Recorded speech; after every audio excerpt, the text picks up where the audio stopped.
एक और बड़ी खबर है, अच्छी खबर है। खबर चांद से आई है। चांद पर जिंदगी के सबूत। क्या चांद पर जिंदगी संभव है? कल मैंने आपको तस्वीर दिखाई थी, खबर भी बताई थी कि हमारे चंद्रयान ने जो खबर भेजी है वो ये कि चांद पर ऑक्सीजन है। चांद पर ऑक्सीजन मिल गई।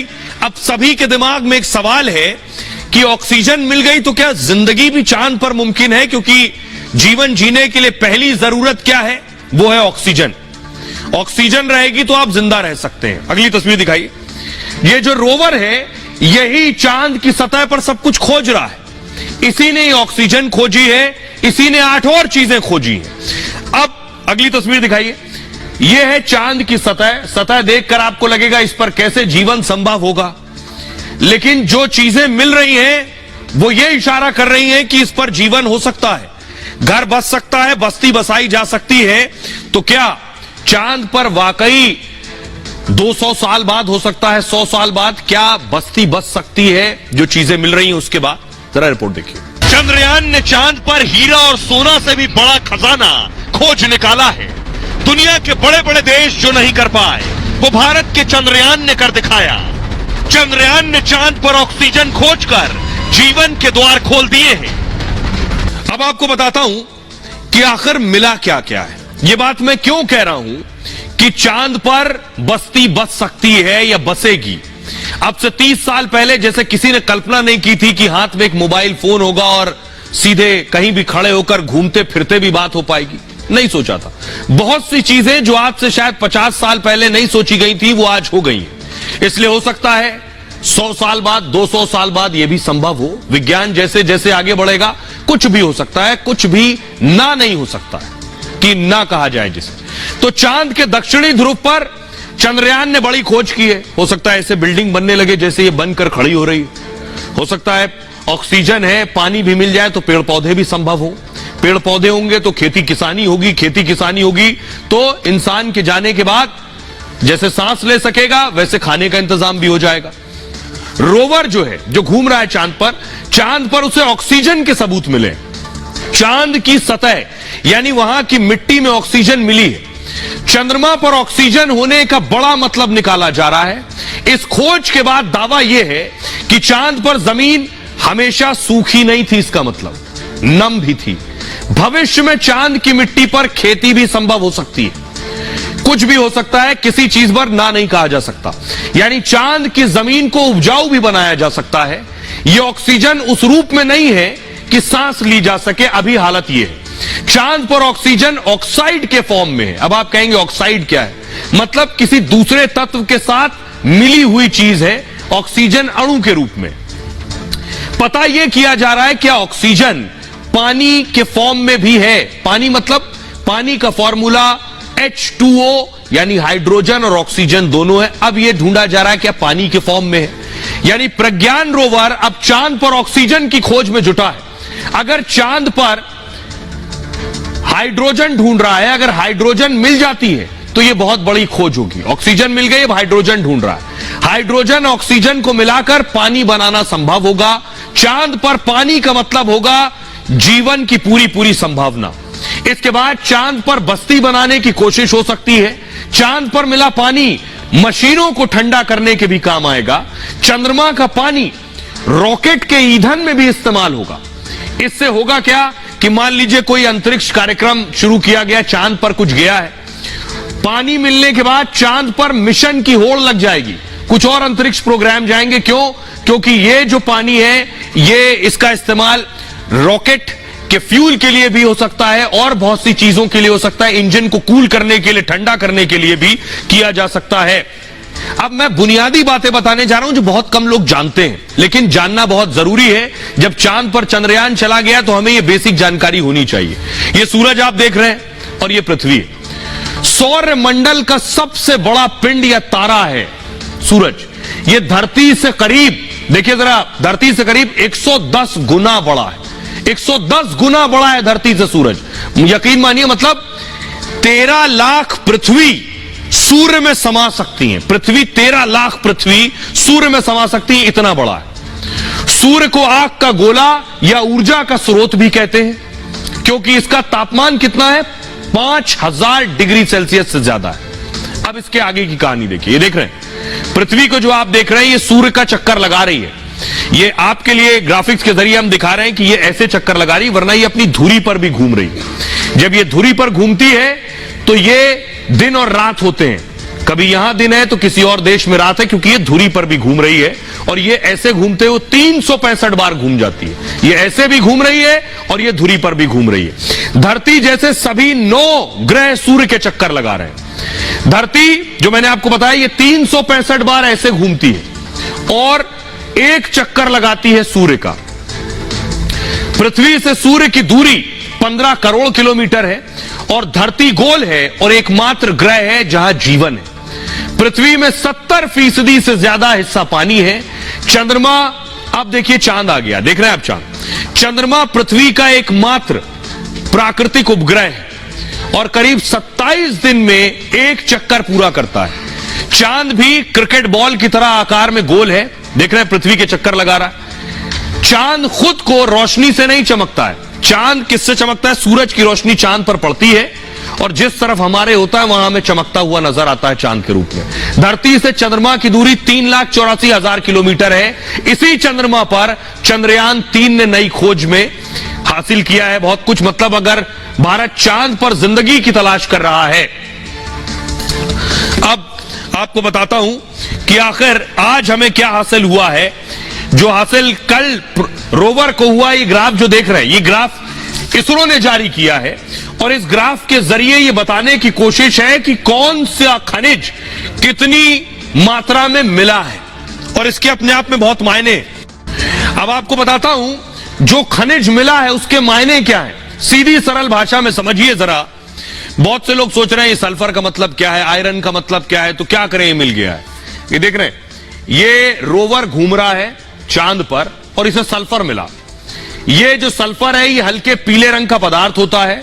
ये स्वाद और गंध रहित होता है। अब सल्फर क्या काम आता है?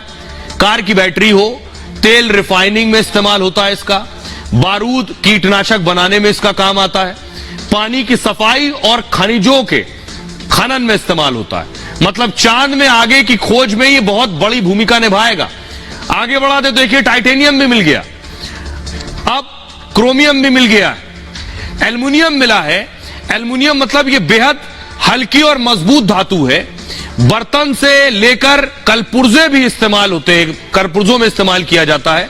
इससे हीटर की कॉइल और फॉयल पेपर बनाए जाते हैं एल्युमिनियम से। पेंट, गाड़ियों और खिड़कियों में भी इसका इस्तेमाल होता है। चांद पर इंसानी बस्ती बसाने में भी इसका काम आएगा। अब देखिए कैल्शियम भी मिल गया इसे। शरीर के लिए बेहद जरूरी पदार्थ है कैल्शियम। अब कैल्शियम जो मिला इसका क्या काम है? हड्डी और दांतों के लिए फायदेमंद है। दवा से लेकर खाद्य पदार्थ में इसका प्रयोग होता है। सीमेंट और कांच बनाने में भी इस्तेमाल होता है। कैल्शियम मिलना जिंदगी की संभावना बढ़ाने वाला है। आयरन भी मिल गया है चांद पर। पूरी पृथ्वी हर जीव में होता है आयरन। इंसान के खून में, मिट्टी में भी आयरन है। मजबूत ढांचा बनाने में भी इस्तेमाल होता है इसका। इससे कार, जहाज, विमान, रेल सब में इस्तेमाल होता है। इमारत से घर के सामान तक इससे बनते हैं। मतलब धरती जैसी संभावना चांद पर है। टाइटेनियम भी मिला है। दुनिया की सबसे मजबूत और हल्की धातु है टाइटेनियम। एयरक्राफ्ट से बुलेट प्रूफ जैकेट तक इससे बनते हैं। मेडिकल, केमिकल और खेल के सामान भी बनते हैं। क्रोमियम भी मिला है ऊपर। अब आप कहेंगे क्रोमियम क्या वस्तु है? शरीर के लिए पहले तो क्रोमियम बहुत जरूरी है। मोटापा घटाता है, डायबिटीज कंट्रोल करता है। लोहा, एल्युमिनियम के साथ बड़े उत्पाद बनते हैं क्रोमियम से। क्रोमियम मिलना मतलब जरूरी पदार्थ मिलना। मैग्नीज मिल गया है। मैग्नीज से क्या होगा? उद्योग और जैविक क्रियाओं में इस्तेमाल होता है। ये हड्डियां मजबूत बनाता है, इम्यूनिटी बढ़ाता है, हार्मोन संतुलन में भी मदद करता है, कांच और बैटरी बनाने में भी काम करता है। सिलिकॉन मिला है। इससे क्या होगा? धरती पर ऑक्सीजन के बाद सबसे ज्यादा ये मिलता है। साबुन, शीशे से लेकर कंप्यूटर चिप्स तक इससे बनते हैं। कंस्ट्रक्शन और ऑटोमोबाइल इंडस्ट्री में भी काम आता है। मतलब धरती जैसी संभावना चांद में नजर आ रही है। ये बड़ी बात यह है, इस लिहाज से भी अगर आप इसे ऐसे समझिए कि जिस जगह पर चंद्रयान गया है दुनिया का कोई देश नहीं गया, यानी दक्षिणी ध्रुव पर ये सारी चीजें मिल रही हैं कि कि चंद्रयान अभी वैसे बहुत सी जानकारियां देने वाला है, अभी काफी दिन बचे हैं। एक नई तस्वीर आई है, वो मैं आपको दिखाने जा रहा हूं। फुल स्क्रीन लीजिए। पहली तस्वीर आप देख रहे हैं, पहली बार आप इस लैंडर को देख रहे हैं। अब तक चंद्रयान पर लैंडर उतरने की कोई तस्वीर नहीं आई। इसरो ने यह तस्वीर जारी की है विक्रम लैंडर की। आप देख रहे हैं चांद की सतह पर लैंडर खड़ा हुआ है। इसकी तस्वीर किसने ली है? रोवर जो घूम रहा है चारों तरफ, उसने खड़े हुए लैंडर की तस्वीर ली है। चांद पर कहां खड़ा है, किस जगह पर लैंडर खड़ा है, ये वो तस्वीर आप देख रहे हैं। लैंडर खड़ा है और रोवर ने यह तस्वीर भेजी है। अब आपको बताता हूं कि आखिर ये जो तस्वीर भेजी गई है, ये इसरो में आई है तस्वीर। इस तस्वीर को कैसे पृथ्वी तक पहुंची है, देख रहे हैं। ये तस्वीर इसरो में पहुंची है। ये तस्वीर भेजी है रोवर ने। प्रज्ञान रोवर चांद की नई तस्वीरें भेज रहा है। दरअसल वो चांद की सतह की अनदेखी तस्वीरें पहुंचा रहा है। रोवर ने विक्रम लैंडर की बेहद साफ तस्वीर भेजी है। लैंडर विक्रम चांद की सतह पर एक जगह खड़ा हुआ है, स्थिर है। इसमें विक्रम लैंडर के पैर साफ साफ नजर आ रहे हैं। उसमें लगे पेलोड यानी उपकरण भी दिखाई दे रहे हैं। इसरो ने इसे इमेज ऑफ द मिशन कहा है, मतलब चंद्रयान अभियान की यह सबसे खास तस्वीर है अब तक। प्रज्ञान ने विक्रम रोवर से कहा है स्माइल प्लीज, यानी जरा मुस्कुराइए। प्रज्ञान ये सब अपने खास कैमरों से कह रहा है और इसे प्रज्ञान रोवर की आंखें भी कहा जा रहा है। एक और तस्वीर देखिए। प्रज्ञान रोवर में दो हाईटेक दरअसल नेविगेशन कैमरे लगे हैं, वो तस्वीरें भेज रहे हैं। एक कैमरा बाईं तरफ लगा है, दूसरा दाईं तरफ लगा हुआ। ये दो कैमरे ही प्रज्ञान को आगे का रास्ता दिखाते हैं। प्रज्ञान इन कैमरों से तस्वीर खींचकर लैंडर को भेज देता है और लैंडर ये जानकारी इसरो को भेज देता है। कमांड सेंटर रोवर को आगे बढ़ने के संकेत देता है। एक बार में रोवर को 5 मीटर तक बढ़ने के संकेत मिलते हैं। उसके आधार पर ही प्रज्ञान रोवर रास्ता तय करता है। मतलब प्रज्ञान की आंखें चांद पर गड्ढे या चट्टान भी बताते हैं। ये तस्वीर देख रहे हैं, ये आगे जो गड्ढे और चट्टान है ये भी दिख गया उसको। 2 दिन पहले इस तरह रोवर गड्ढे में गिरने से बच गया था। आगे गड्ढा दिख रहा है, चांद पर यह गड्ढा था और रोवर इसमें गिर सकता था। रोवर ने कैमरे से तस्वीर विक्रम लैंडर को भेजी थी जिसमें प्रज्ञान के सामने एक बड़ा सा गड्ढा था। तब विक्रम ने उसे फौरन रास्ता बदलने को कहा और इस तरह प्रज्ञान चांद पर बड़े हादसे से बच गया था। और अब अगले पड़ाव की बात करते हैं। अगला पड़ाव क्या है? अगला पड़ाव है अब सूरज तक जाने का। सूरज पर नहीं, सूरज तक जाने का। यह रॉकेट बन गया है। यह रॉकेट है PSLV, polar satellite launch vehicle. इस रॉकेट की तस्वीर आज जारी की है खुद इसरो ने। यह रॉकेट सूर्यान लेकर जा रहा है, सूरज तक यह रॉकेट लेकर जाएगा और यह है सूर्यान। इसको जरा फुल स्क्रीन लीजिए इस तस्वीर को। यह जो आपको नजर आ रहा है ऊपर, जिसपे आप देख रहे हैं गोल्डन फॉइल लगी हुई है, यह सूर्यान है।